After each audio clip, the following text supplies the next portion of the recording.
పెద్దలారా, మిత్రులారా అందరికీ నమస్తే. ఒక ప్రముఖమైన నాయకుడు, స్వతంత్ర సమరయోధుడు, తెలంగాణ సాయుధ పోరాట యోధుడు నల్లమల గిరిప్రసాద్ గారి గురించి చెప్పడం ఈ వీడియో యొక్క ఉద్దేశం. 2025న 29వ వర్ధంతి చేసుకుంటా ఉన్నాం. ఇంకొక వైపు ఆ పార్టీకి సంబంధించి వచ్చినప్పుడు, కమ్యూనిస్ట్ పార్టీకి సంబంధించి వచ్చినప్పుడు 99 సంవత్సరాలు గడిచిపోయి 99 సంవత్సరాల ఉద్యమ ప్రస్థానం గడిచి 100వ సంవత్సరంలోకి అడుగు పెడుతున్న వేళ మహనీయుల కమ్యూనిస్ట్ పార్టీ వీరుల అమరవీరుల యొక్క వర్ధంతులు షర్మానీస్ చేసుకుంటూ వస్తూ ఉంది కమ్యూనిస్ట్ పార్టీ. దేశవ్యాప్తంగా వాడవాడల సిపిఐ జెండాల ఆవిష్కరణలు, ఉత్సవాలు, సభలు, సమావేశాలు చేస్తూ వస్తూ ఉంది. అంతేకాకుండా ఒకవైపు లెఫ్టిస్ట్ సిద్ధాంతానికి వ్యతిరేకంగా రోజు రోజుకి దినదిన ప్రబుద్ధమానంగా మతోన్మాదం, ఆర్థిక అంతరాలు, పేదలు మరింత పేదలు కావటం, ధనికులు మరింత పేదలయ్యేటువంటి పరిస్థితి మనం చూస్తున్నాం. ధనికులు మరింత ధనికులు అవుతున్నారు, పేదలు మరింత పేదలయ్యే ఒక ఆర్థిక వ్యవస్థని రైటిస్ట్ ఉద్యమం నడుపుతూ ఉంది. ఇట్లాంటి పరిస్థితుల నేపథ్యంలో 29వ వర్ధంతి నల్లమల గిరిప్రసాద్ గారి జరుగుతున్నటువంటి నేపథ్యాన్ని మనం చూస్తూ ఉన్నాం. సో ఈ నేపథ్యంలోనే ఒక సాధారణ మధ్యతరగతి ఎగువ కుటుంబంలో ఉమ్మడి ఆంధ్రప్రదేశ్, ఇప్పుడు తెలంగాణ అనుకోండి, తెలంగాణ రాష్ట్రం ఉమ్మడి ఖమ్మం జిల్లా నుండి, లేకపోతే కొత్త ఖమ్మం జిల్లా మధిర మండలం తొండల గోపారం గ్రామంలో ఎగువ మధ్యతరగతి కుటుంబంలో, అలా చెప్పాల్సి వస్తే ఎగువ మధ్యతరగతి రైతు కుటుంబంలో జన్మించాడు కామ్రేడ్ నల్లమల గిరిప్రసాద్. సో కుటుంబ సభ్యులు, పేరెంట్స్ అంతా కూడా తను బాగా చదువుకోవాలని చెప్పేసి మద్రాస్ కాలేజీకి పంపించడం జరిగింది.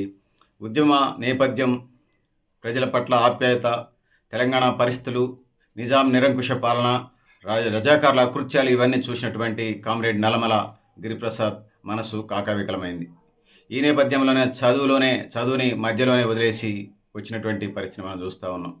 ఈ క్రమంలోనే తునికిపాడు కేంద్రంగా, తునికిపాడు గ్రామ పంచాయతీలో, ఇప్పుడు ఆంధ్రప్రదేశ్లో విడిపోయిన ఆంధ్రప్రదేశ్లో, విభజన ఆంధ్రప్రదేశ్లో ఉంది. అప్పుడు ఆ రోజు ఉమ్మడి ఆంధ్రప్రదేశ్గా ఉండేది.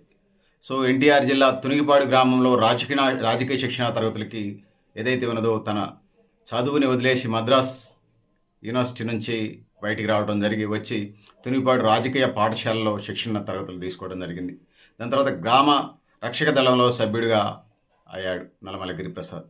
భూమి కోసం, ముక్తి కోసం, వెట్టి చాకరి నుండి విముక్తి కోసం సాగినటువంటి రైతాంగ సాయుధ పోరాటంలో తన వంతు పాత్ర చేసేటువంటి కార్యక్రమానికి సన్నద్ధుడయ్యాడు ఆయన.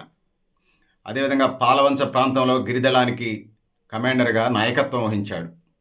అదేవిధంగా పాలవంచ పరిసర ప్రాంతాల్లో, ఏజెన్సీ ప్రాంతంలో వేలాది ఎకరాలు భూ పంపిణీ చేయడం జరిగింది. ఆ విధంగా ప్రాంత ప్రజల యొక్క మన్ననలను పొందినటువంటి పరిస్థితి మనం చూసాం.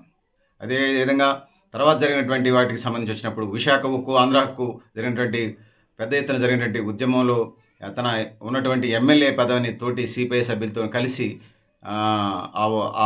దాన్ని సాధించడం జరిగింది. దానికోసం ఆయన రాజీనామా చేయడం కూడా జరిగింది. దాని తర్వాత 1992లో రాజ్యసభ సభ్యునిగా కామ్రేడ్ నల్లమల గిరిప్రసాద్ ఎన్నికవడం జరిగింది. మళ్ళీ 80 ప్రాంతానికి సంబంధించి వచ్చినప్పుడు ఆయన ఒక సందర్భంలో మదిర ప్రాంతంలో జరిగినటువంటి మీటింగ్లో చెప్తాడు, ఇప్పుడు దాకా నాయకుల దగ్గరికి మనుషులు వచ్చారు, ఇప్పటి నుంచి ఎవరు జనంలోకి వెళితే వాళ్ళే నాయకుడు అన్నట్టుగా భవిష్యత్ తరాన్ని అంచనా వేసినటువంటి నాయకుడు ఆయన, తత్వవేత్త ఆయన, మేధావి ఆయన అనేది మనం చెప్పుకోక తప్పదు. సోదరులారా, సోదరిమణులారా, పెద్దలారా, మిత్రులారా, 1962 సంవత్సరంలో ఎమ్మెల్యేగా గెలుపొందారు. దాని తర్వాత 1978-82 ప్రాంతంలో ఉమ్మడి ఆంధ్రప్రదేశ్కి, ఇవాళ తెలంగాణ ఆంధ్ర డివిజన్ జరిగింది కానీ 2014 తర్వాత, అప్పుడు అంతా ఉమ్మడి ఆంధ్రప్రదేశ్కి ఉండేది.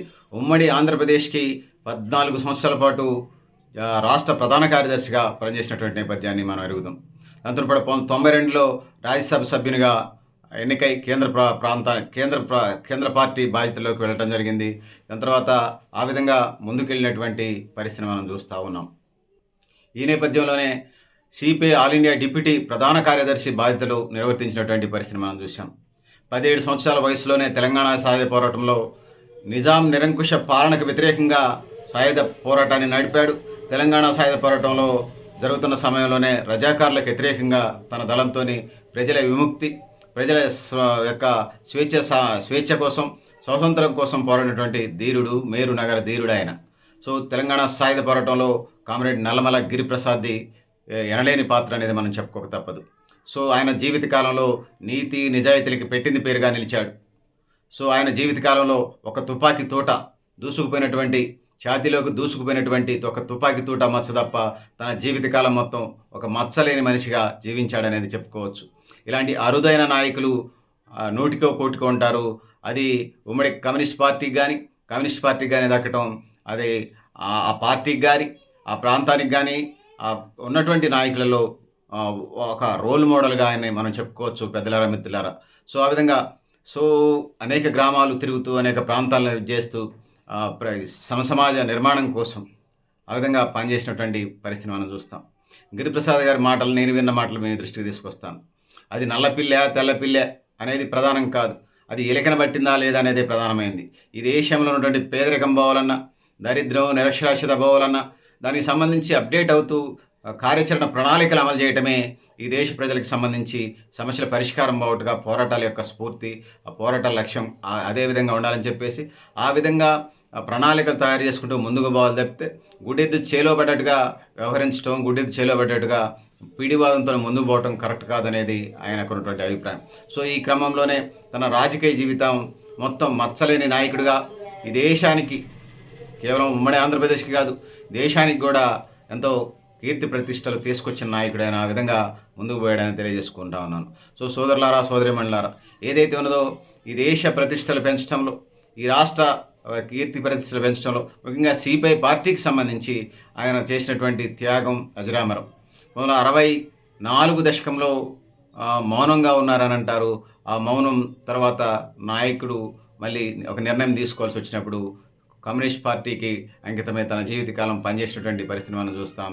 సో ఏదేమైనా 64 ఆటుపోట్లు కానీ 69 ఆటుపోట్లు కానీ 69 తర్వాత వచ్చినటువంటి ఆటుపోట్లు సిపిఐ పక్షాన్ని నిలబడి ఆ పార్టీని నిలబెట్టి జిల్లాలో, రాష్ట్రంలో, దేశంలో పెద్ద ఎత్తున ఆ పార్టీని సిపిఐని నిలబెట్టడంలో ఆయన పాత్ర క్రియాశీలకమైంది.